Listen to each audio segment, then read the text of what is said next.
ओम नमो भगवते वासुदेवाय। प्रिय भक्तगणों, आज मैं आपको पापांकुशा एकादशी व्रत के दिन श्रीमद् भगवद गीता के दूसरे अध्याय की कथा सुना रहा हूं। पापांकुशा एकादशी स्वयं ही पापों का नाश करने वाली मानी गई है। इस दिन यदि श्रीमद् भगवद गीता का द्वितीय अध्याय सांख्य योग, आत्मा का अमृतत्व और कर्मयोग का उपदेश पढ़ा या सुना जाए तो उसका फल और भी चमत्कारी होता है। इसमें भगवान श्री कृष्ण ने अर्जुन को समझाया है कि आत्मा न जन्म लेती है, न मरती है, न वह जल से गीली होती है, न अग्नि से जलती है। यही अध्याय मनुष्य को यह सिखाता है कि सुख दुख हानि लाभ जीवन मृत्यु सब क्षणिक है और हमें कर्म करते हुए समत्व भाव रखना चाहिए। इसे गीता का सार भी कहा जाता है। इस दिन पापांकुशा एकादशी का व्रत तो पाप हरता ही है, परंतु जब साधक दूसरे अध्याय का पाठ सुनता है तो उसके भीतर से पाप बोध, गिल्ट और भय भी मिटता है। इस अध्याय के श्लोक सुनने से मनुष्य का भय दूर होता है, क्योंकि आत्मा अमर है, यह भाव हृदय में दृढ़ हो जाता है। केवल व्रत से पुण्य मिलता है, पर श्रीमद् भगवद गीता ज्ञान से जीव मुक्ति और मोक्ष का मार्ग खुलता है। इस दिन दूसरे अध्याय का श्रवण करने से वैकुंठ प्राप्ति सरल हो जाती है। श्रीमद् भगवद गीता का यह अध्याय मनुष्य को स्थित प्रज्ञ बनने की शिक्षा देता है। व्रत के साथ इसका पाठ मन को शांति और धैर्य देता है। शास्त्रों में कहा गया है कि पापांकुशा एकादशी पर श्रीमद् भगवद गीता का पाठ करने वाला न केवल स्वयं बल्कि अपने पूर्वजों और परिवार के लिए भी पुण्य संचित करता है। पापांकुशा एकादशी पर श्रीमद् भगवद गीता के द्वितीय अध्याय का पाठ करने या सुनने से साधक के समस्त पाप नष्ट होते हैं, मृत्यु भय दूर होता है, आत्मा की अमरता का बोध होता है और अंततः वह परम धाम को प्राप्त होता है। आइए प्रिय भक्तों, अब सुनते हैं श्रीमद् भगवद गीता के दूसरे अध्याय की कथा। संजय ने कहा, हे धृतराष्ट्र। तब श्री कृष्ण व्याकुल चित्त अर्जुन से बोले, हे अर्जुन, अनर्थ के सेवन करने योग्य अपयश कारक मोह इस समय तुम्हारे मन में कहां से आया? तुम कायर मत बनो, यह शोभा नहीं देता। तुम हृदय की दुर्बलता को त्याग कर युद्ध के निमित्त खड़े हो जाओ। अर्जुन ने कहा, हे मधुसूदन, मैं रण में पूज्य भीष्म और द्रोणाचार्य के ऊपर बाण प्रहार कैसे करूं? कैसे युद्ध करूं? गुरुजनों को मारकर उनके रक्त से सने भोगों को कैसे भोगूंगा? हम नहीं जानते कि संग्राम में हमें दोनों में से कौन जीतेगा। यदि हम जान भी लेते तो भी हम जिनको मार करके हम जीवित रहना नहीं चाहते, वही धृतराष्ट्र के पुत्र हमारे सामने प्रस्तुत हैं। मैं आपसे पूछता हूँ, जिससे निश्चय करके मेरा भला हो, यह मुझे समझा कर कहिए, क्योंकि मैं आपका शिष्य हूँ। मुझे शिक्षा दीजिए। मुझे पृथ्वी का निष्कंटक राज्य मिल जाए और देवताओं का भी आधिपत्य मिल जाए, तो भी ऐसा कोई उपाय नहीं दिखता कि जो मेरी इंद्रियों के शोक को दूर करे। हे गोविंद, मैं युद्ध नहीं करूंगा। यह कहकर अर्जुन चुप हो गया। संजय बोला, हे राजन, दोनों सेनाओं के मध्य में खिन्न होकर बैठे अर्जुन से श्री कृष्ण ने ये वचन कहे, हे अर्जुन, जिसके लिए शोक नहीं करना चाहिए तो उसके लिए शोक करता है, और पंडितों के से वचन तो कहता है, परंतु पंडित लोग ना मरों का शोक करते हैं ना जीवितों का। यह बात असंभव है कि मैं पहले ना था, तुम ना थे और ये राजा भी ना थे और इसके बाद नहीं रहेंगे। जैसे देहधारियों की इस देह की लड़कपन, जवानी, बुढ़ापा ये अवस्था होती है, तैसे ही मृत्यु के बाद दूसरी देह की भी होती है। इसलिए पंडित लोग मोक्ष को प्राप्त नहीं होते हैं।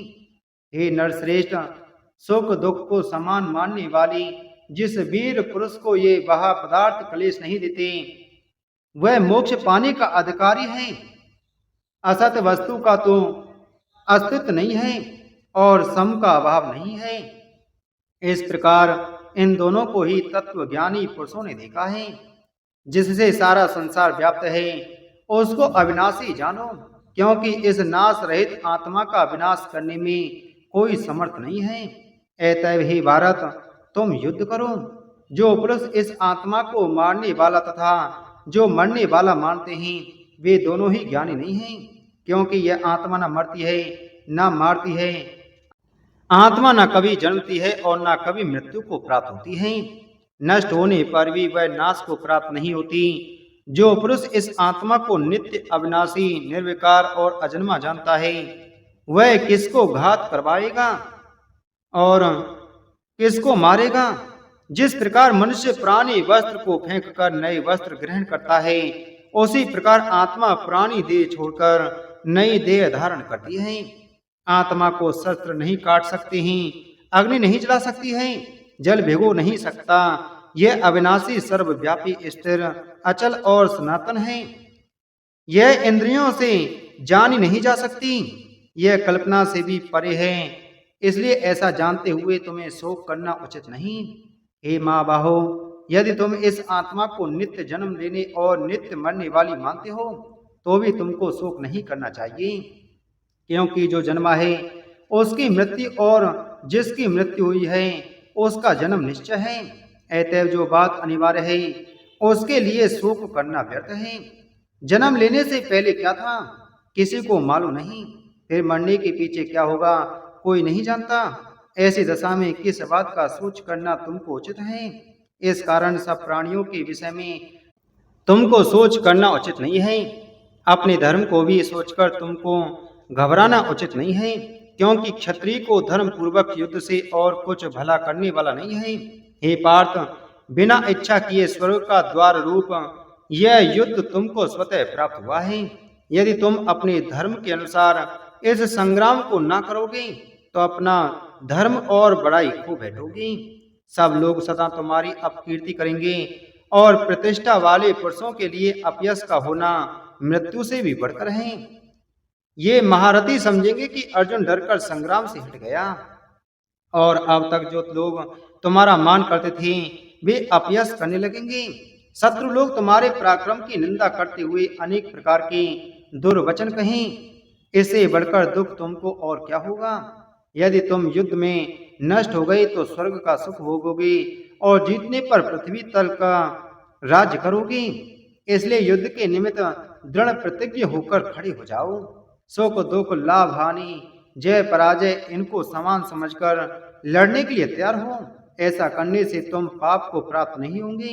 हे पार्थ, यह ज्ञानोपदेश ज्ञान योग के विषय में तुमको कहा है। अब निष्काम कर्मयोग के विषय में सुन। जिस ज्ञान को पाकर कर्म बंधन से तेरी मुक्ति होगी।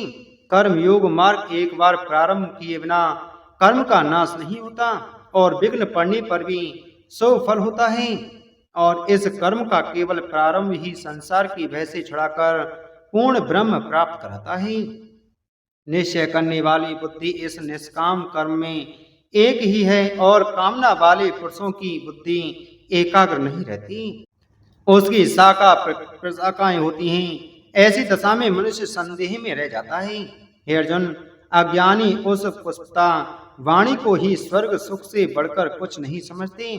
स्वर्ग सुख को ही जो उत्तम पुरुषार्थ समझते हैं उनका कामनाओं से चित्त व्याकुल होने के कारण निश्चयात्मक बुद्धि में बुद्धि से मोक्ष साधन को नहीं उत्पन्न होती, कारण कि उनका चित्त भोग आदि में सदैव निमग्न रहता है।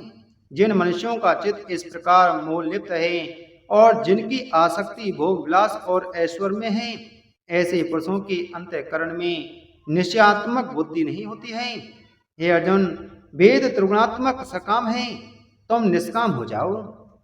सुख दुख को समान जानकर नित्य योग क्षेम आदि स्वार्थों में न पड़कर धीरजवान और आत्मनिष्ठ हो। जैसे छोटे छोटे अनेक जलाशयों में मनुष्य का कार्य सिद्ध नहीं होता है, बड़े जलाशयों से वे सब प्रयोजन अनायास ही सिद्ध हो जाते हैं, उसी तरह संपूर्ण वेदों में कहा हुआ काम कर्मों का फल ब्रह्म में भक्ति रखने वाले मनुष्य को सहज में ही प्राप्त होता है।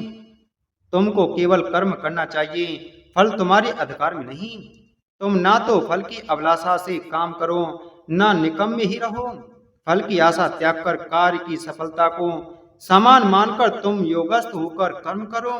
यही कर्म ज्ञान योग है। इस बुद्धि योग सहित कर्म से अन्य कर्म अंत्यहीन है। इसलिए तुम बुद्धि योग का आश्रय ग्रहण करो। फल की इच्छा करने वाले निकृष्ट होते हैं। निष्काम कर्म करने वाला पुरुष ईश्वर कृपा से इसी संसार में सुकृत तथा दुष्कृत इन दोनों ही का त्याग कर देता है। इसलिए तुम निष्काम कर्म में प्रवृत्त हो। कर्म फल को त्याग कर ही बुद्धि युक्त ज्ञानी पुरुष जन्म बंधन से हटकर मोक्ष को प्राप्त होते हैं। जब तुम्हारी बुद्धि मोह बन के बाहर निकल जाएगी, तब तुम्हारा मन आगे सुनने वाली तथा हुई बातों से विरक्त हो जाएगा। अनेक श्रुति स्मृतियों के वचनों को सुनने से तुम्हारी बुद्धि भ्रमित हो गई है। जिस समय वह निश्चय होकर आत्मा में स्थित होगी, तभी तुमको तत्व ज्ञान प्राप्त होगा। अर्जुन ने पूछा है कि सब आत्म स्वरूप में निश्चल बुद्धि वाला किसको कहा है, उसके लक्षण क्या हैं? श्री कृष्ण जी बोले, हे अर्जुन, जो महापुरुष मन की सब कामनाओं को त्याग देता है और अपने आप ही में प्रसन्न रहता है, उसको निश्चल बुद्धि कहते हैं। दुख में किसके मन को खेद नहीं होता और सुख में किसको आसक्ति नहीं होती, और प्रीति भय क्रोध जिसके जाते रहते हैं, वह महात्मा स्थिर बुद्धि वाला मुनि कहलाता है। जो सो पदार्थ प्राप्त होने से हर्ष नहीं करता, असो से अप्रसन्न नहीं होता, उसी को स्थिर बुद्धि जानना चाहिए।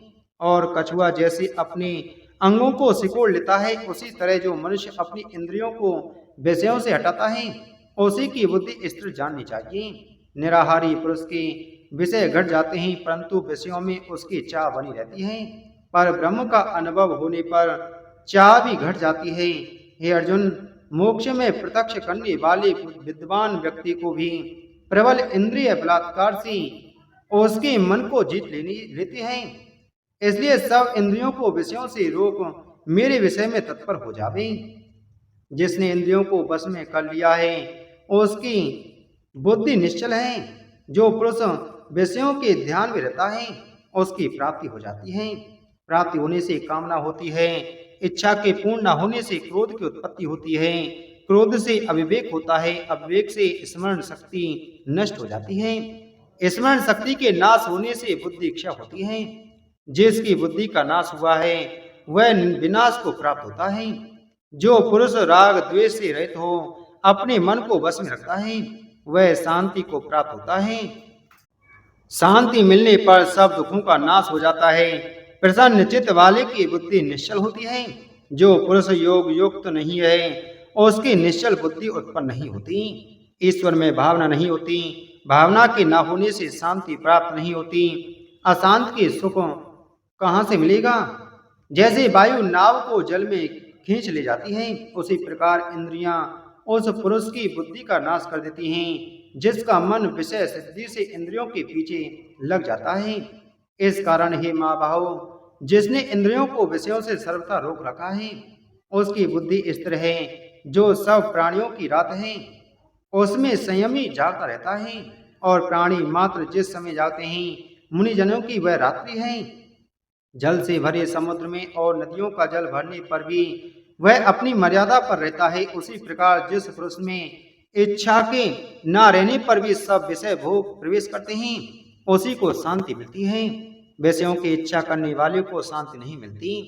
जो सब कामनाओं को छोड़कर तथा इच्छा रहित विचरता है और ममता अहंकार जिसमें नहीं है, वह शांति को प्राप्त होता है। हे पार्थ, ब्रह्म स्थिति यही है। ऐसी स्थिति मिल जाने पर प्राणी फिर मोह में नहीं फंसता और अंत समय में निर्वाण ब्रह्म को प्राप्त होता है। बोलो श्रीमद् भगवत गीता महात्म की जय। बोलो श्री कृष्ण चंद्र भगवान की जय।